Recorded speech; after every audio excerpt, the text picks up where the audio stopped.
Merci beaucoup, Monsieur le Président. Monsieur le Ministre, l'épidémie du Covid-19 a évidemment des conséquences immédiates, très graves, sur la question du logement.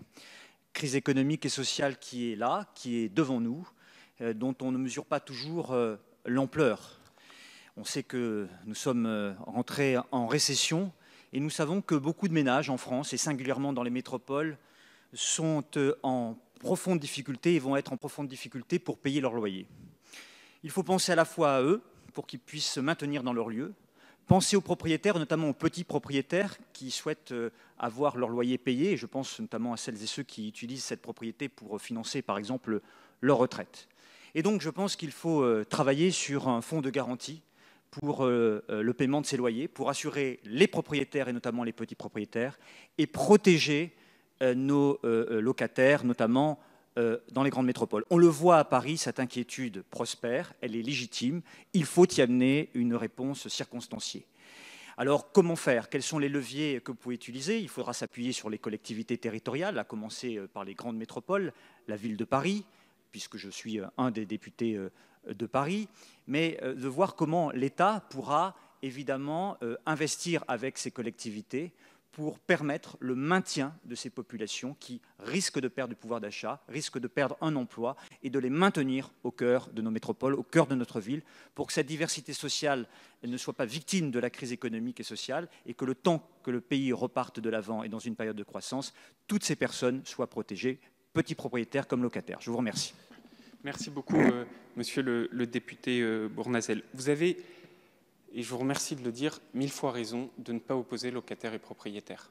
La politique du logement meurt depuis des années de cette opposition stérile, parce que contrairement à ce qu'on peut le penser, et vous l'avez dit dans votre question, beaucoup de propriétaires dans notre pays sont des propriétaires modestes.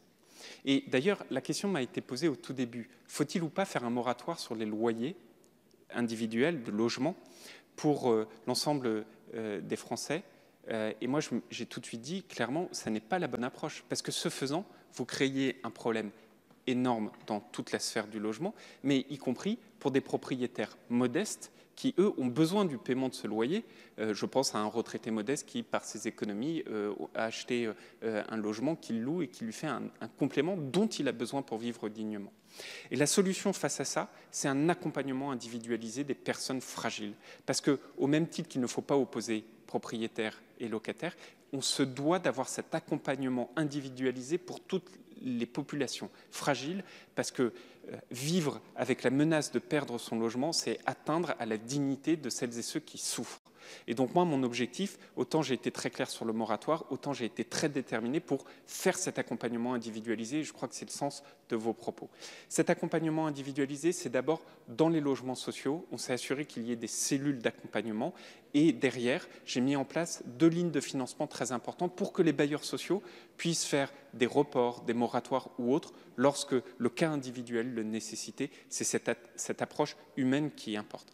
Vis-à-vis du parc privé, c'est une plateforme qu'on a créée, SOS Loyer Impayé, le 0805 16 00 75.